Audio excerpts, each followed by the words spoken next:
See, just as I said, a defective product from late birth. William, my ex-husband who left me for another woman 10 years ago, was smirking as he looked back and forth between my daughter in a wheelchair and me. She's my child. Got a problem with that? My current husband glared at William as he said this. What? No way.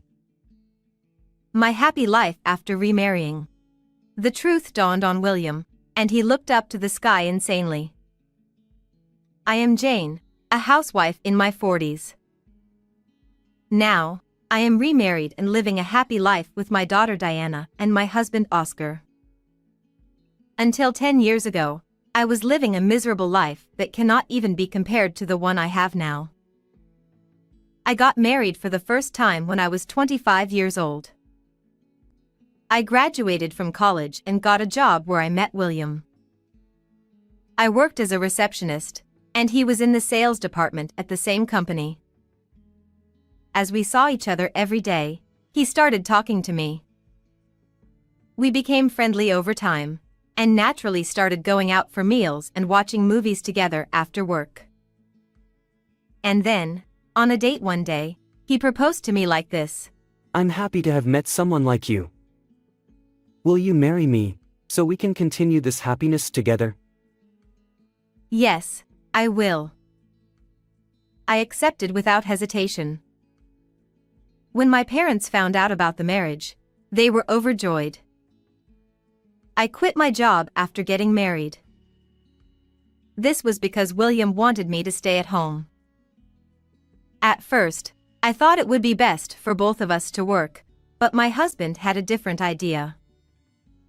But you're a receptionist, right? You meet all sorts of people like me in sales or clients. I can't help but worry that someone might flirt with you. We can save money if I work too. And we might have children eventually. I'll work harder to make up for it. My husband was possessive by nature. When we were dating, he even would get upset if I gave a birthday card to a male coworker. After getting married, I devoted myself to household chores. I tried to do everything I could for my husband: laundry, ironing, cooking, you name it. Life with him was peaceful and comfortable at first. But after a few months, things took a bad turn. The reason was my husband's behavior.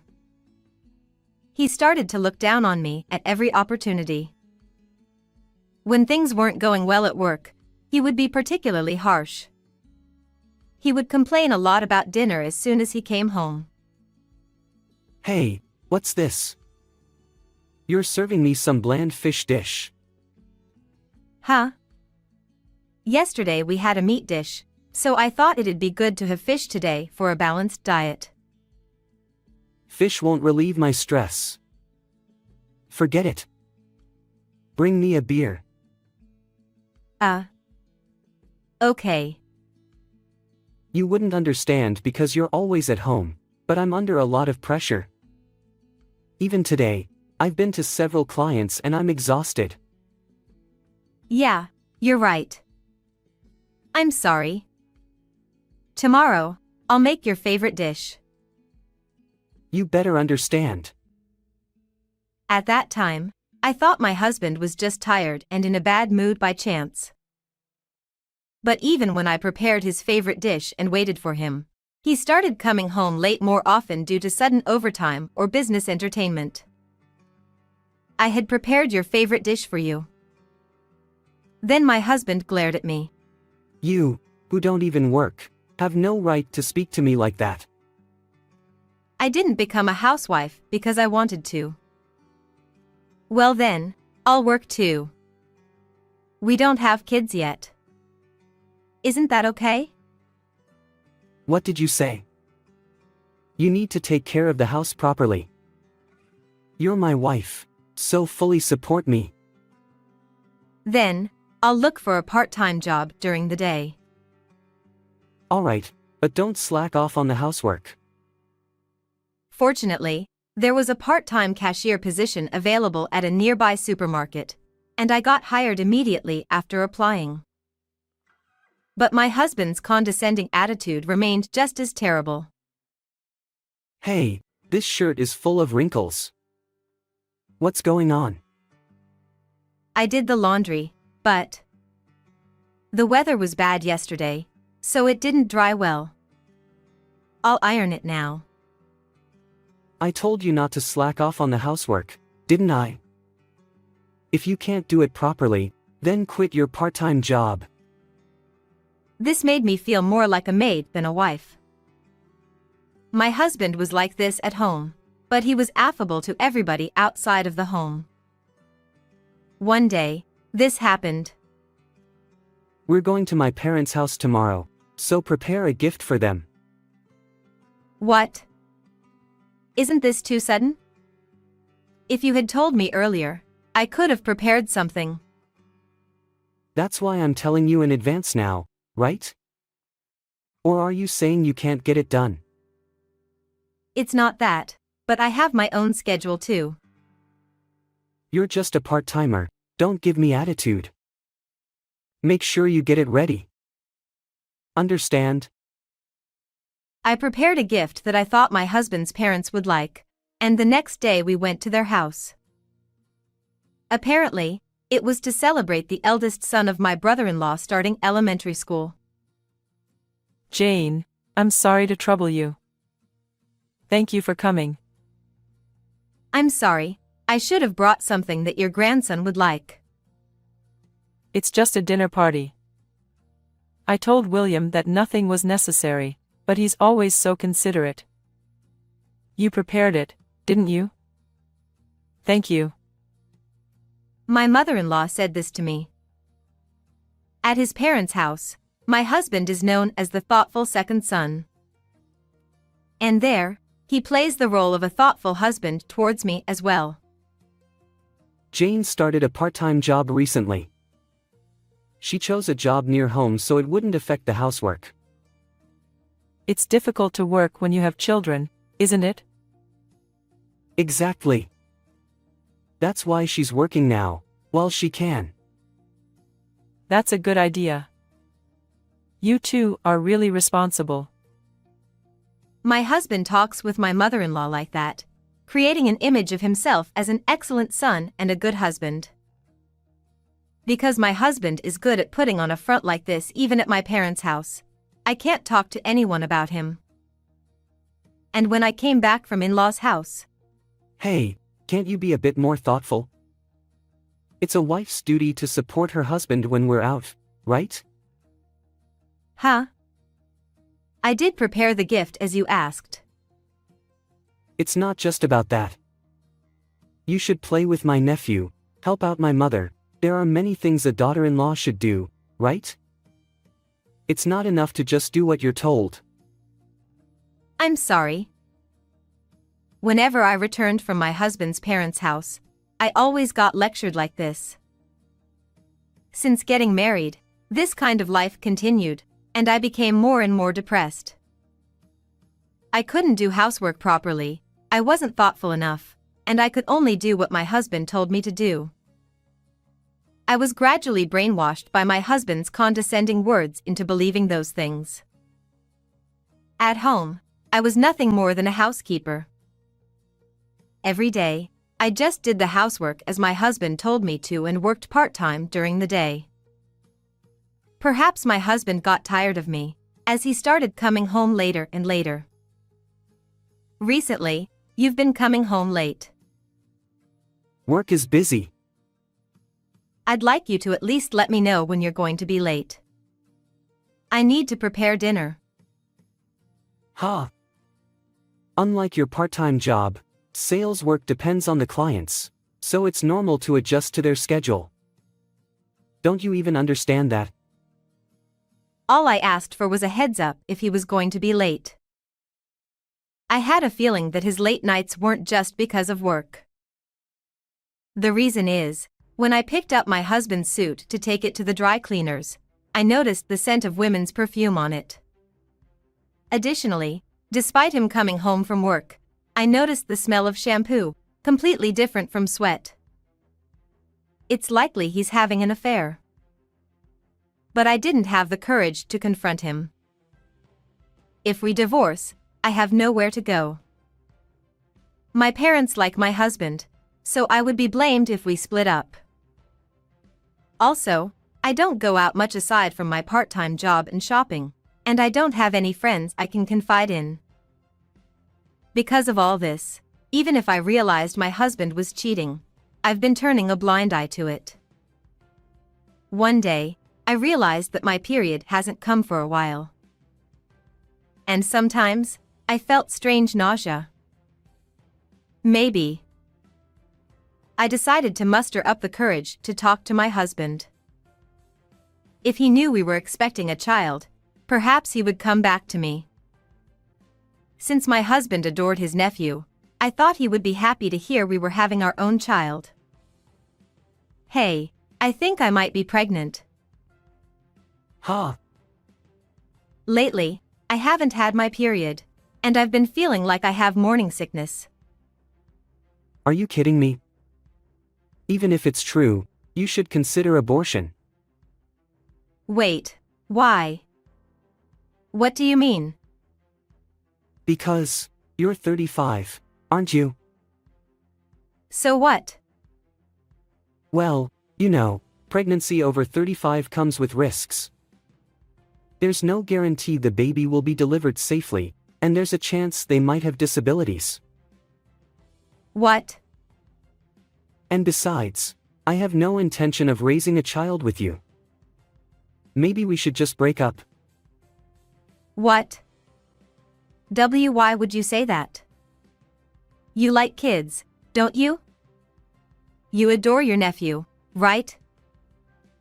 Ah, I was just pretending to like him. I don't actually like kids.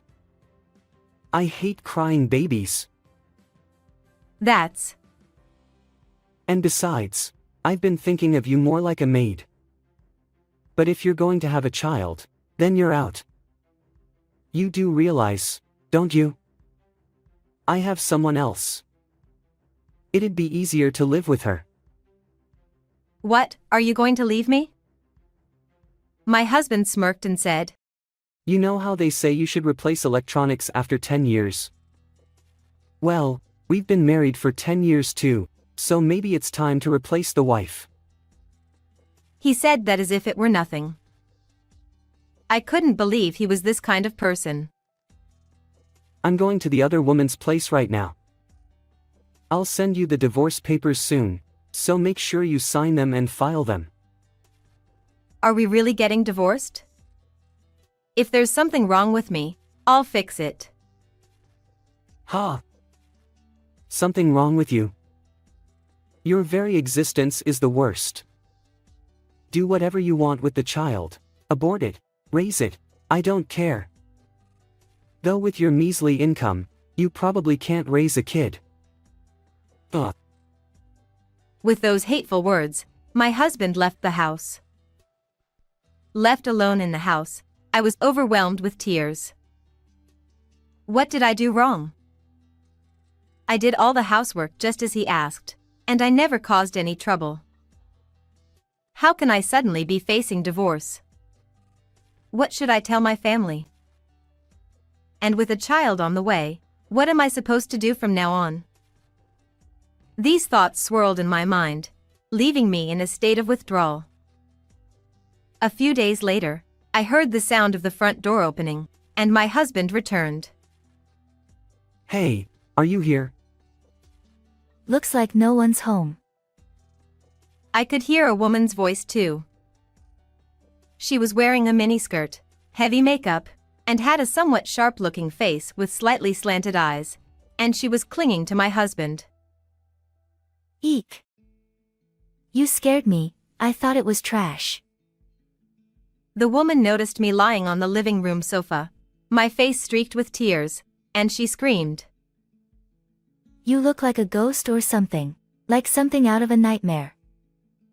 How could you be with such a woman? Seriously. She really does look like a ghost. Despite being unfairly belittled and cheated on, all I, being brainwashed, could manage to say was, Did you come back? Come back. Don't be ridiculous. I just came to get my stuff and bring the divorce papers. Here they are. As my husband said that, he casually tossed the filled-out divorce papers at me. The moment I saw them, nausea overwhelmed me, and I covered my mouth and rushed to the bathroom. I don't want to live here. Yeah, her disgusting smell is lingering everywhere. Shall we start looking for a new place? Yes, let's go to the real estate agent right away. My husband, facing me as I struggled in the bathroom, said, You better submit the divorce papers and get out of this house soon. Got it? Then, he left with the woman. Crushed, I continued to cry for a while. Worried about the baby, I went to see the obstetrician and found out that I was not pregnant. The missed period and nausea were due to hormonal imbalance caused by constant stress. While I felt relieved that the pregnancy was a misunderstanding, it also gave me the opportunity to rethink my life and break free from being brainwashed by my controlling husband. I left the house I shared with him and, of course, submitted the divorce papers. I could have claimed compensation from my ex-husband since the divorce was largely his fault, but I decided not to do it as it seemed like too much hassle. Although my ex-husband may think he dumped me, I also felt like I was the one who dumped him, ready for a fresh start. I vowed to myself that I would make something of my life and prove him wrong. When I told my family about the divorce, they scolded me for acting rashy, but after explaining the details of his infidelity, they understood and supported my decision. As I continued my part-time job, I started considering my future, little knowing that unexpected opportunities awaited me. 10 years later. One day, I was enjoying shopping with my daughter, Diana. Today is her birthday. We were buying the clothes she wanted, and we had plans to go to a cake buffet. But on this perfect day, we encountered the worst possible person. Yes, my ex-husband, William. He was with another woman, not the one he cheated with that led to our divorce. Hey, long time no see. He approached with a smirk and glanced at my daughter. Looks like having a baby at an older age really was a mistake. Being defective must be tough. Ha! What? My daughter was 9 years old at the time. She was living with a prosthetic leg and using a wheelchair due to a traffic accident. What are you talking about? Could he be misunderstanding something? This is the kid from back then, right? Looks like you lost the parent lottery. He said this to my daughter. Noticing our exchange, my current husband approached and stood next to our daughter. Dad, what does he mean? My daughter asked, looking puzzled at my husband. William's expression changed drastically. Is there something you need from my wife and daughter? His tone was calm, but I could tell he was very angry. What? Your wife and daughter? Yes, that's right. No, she was my ex-wife. And this child is mine and hers. This child is absolutely mine. Is there a problem with that? What? William seemed completely confused. It seems like we should discuss this somewhere else. Do you have time? William had no choice but to nod at my husband's suggestion. My office is nearby. We can talk there in private. The woman with William looked annoyed and left the scene. As my husband led us to his company building, William turned pale. This is The parent company of my workplace. Is that so? By the way, what's the name of your company? When William mentioned the name, my husband smiled. Ah, yes. That's the company we recently took over in M&A. Indeed, my husband had bought the company where William worked. I had no idea. I've been so rude. William curled in embarrassment. Let's discuss everything, including that matter, in my office. Since it was a weekday, there were many employees working as usual, and we walked past them to the president's office. We left our daughter, in her wheelchair, to a secretary for assistance. My husband, who is the president, began the conversation. Where should we start? You are my wife's ex-husband, correct? Yes, that's correct. I've heard about your time together. You abandoned her due to your infidelity. Abandoned? That's a harsh way to put it. William was flustered by my husband's direct remark. Have you forgotten?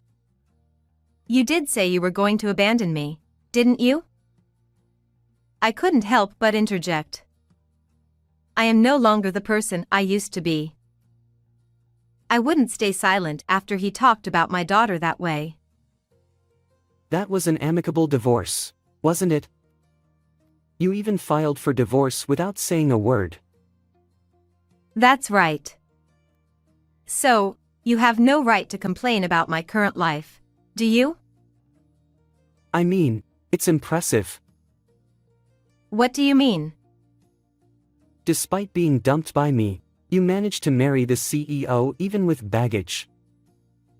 Baggage? But she's my daughter, right? You were pregnant when we got divorced. Huh? William seems to believe that this daughter with a prosthetic leg is his own. It's sad she was born with disabilities from your late pregnancy, but it's reassuring if the new father is the president, right? What are you talking about? She's not your daughter. Ha! It matches the timeline, doesn't it?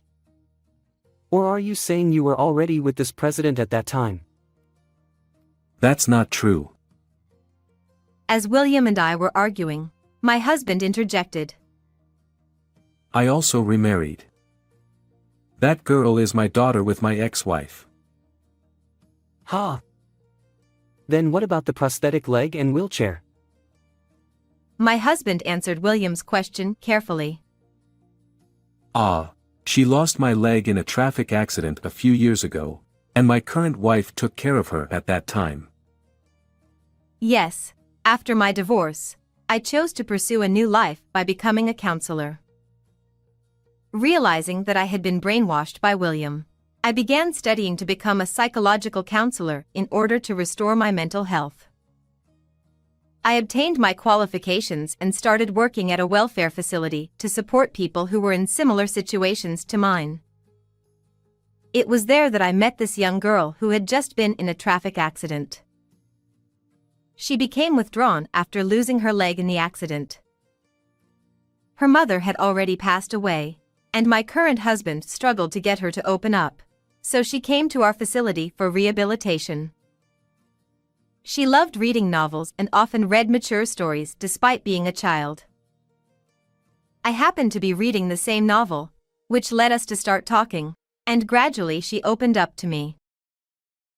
Naturally, I also started talking more with her father, and eventually, we decided to remarry. So, what happened to my child from back then? Did you abort it? William was pressing for answers. It was a misunderstanding. I wasn't pregnant. Ha! William's voice cracked. By the way, William, are you an employee of my husband's company's subsidiary? My husband, who is the president, quickly explains. Yes. Actually, Our company is currently working on a project for children in collaboration with the company he works for, which we recently took over. As he said this, my husband glared sharply at William. Yes, that's right. I'm in charge of that project. What a strange coincidence, isn't it? William looked like he wanted to disappear. Then we'll have to remove you from that project. What? William froze at the sudden announcement from the president of the parent company. I'll talk to your manager and have you removed from this project. William turned pale. Sir, isn't it inappropriate to bring personal matters into work? I'm not removing you for personal reasons. This project is crucial for our company's future. It's a huge opportunity for me. Please don't ruin my career plans, sir. William desperately pleaded. I thought so. The woman you were with earlier is the daughter of your company's president, isn't she? I don't know what sweet talk you used, but you were trying to seduce her and get into the president's family, weren't you? My husband seemed to have hit the nail on the head regarding William's intentions. You understand, right? It's that man's ambition. This project is exactly that opportunity. Please set aside personal matters and let me do my job. What are you talking about? Do you understand that this project aims to promote better moral education for children? Of course. Yet, despite that, you didn't hesitate to make discriminatory remarks about my daughter. She's only 9 years old. I can't entrust this job to someone who can't even consider a child's feelings. I didn't mean. If you removed me from the project, I wouldn't just miss out on a promotion, I wouldn't be able to stay in the company. Please stop. Please forgive me. I thought she was my daughter and it slipped out.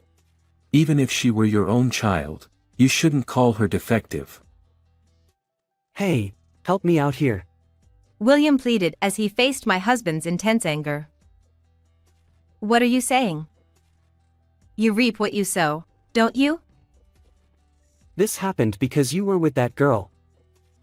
What are you going to do about it? William accused me crazily. It's your fault. Everything would have been fine if I hadn't met you. Why did you have to do this to me? It's all your fault. Seeing William like that, my husband added more. If you continue to verbally attack us like this, I will report the details to not only your department manager but also to the president, who is the father of that young lady. If you don't want to lose your job, reflect on your actions and start over. With my husband's ultimatum, William turned tail and left. Then my husband looked at me with a smile and said, "Let's go home." Although the celebration for our daughter's birthday didn't go as planned that day, she smiled happily and enjoyed herself nonetheless. Afterwards, it seems William, my ex-husband, faced consequences within the company. The reason for being removed from the project, his discriminatory remarks towards the child, became widely known within the company, leading to him being sidelined into a less significant role. Naturally, he earned the wrath of the president, who happened to be the father of the woman he was involved with at the time, resulting in a ban on any further contact with her. Being looked upon disapproval by those people around him, he lost faith in humanity, and eventually quit his job, now living as a recluse at home. It's a pitiful situation. But, ultimately, it's all of his own making. As for me, I've been enjoying happy days since then. My daughter has grown accustomed to her prosthetic leg, and it seems she might be able to graduate from using a wheelchair soon. What's more, it looks like she has even found a boyfriend at school. The new project at my husband's company has been selected for a new initiative by the Department of Education, and it will be utilized in moral education classes at elementary and junior high schools nationwide. I am actively involved as a key member of the project, and my name has been mentioned as a candidate for the company's next executive officer. Let me make it clear that this is not due to any favoritism from my husband, who is the president. Since we had that incident on our daughter's birthday, we're planning to take a family trip abroad for our next wedding anniversary to refresh ourselves. Whether we should go to Europe or the Caribbean, we haven't decided. The decision-making process is part of the fun.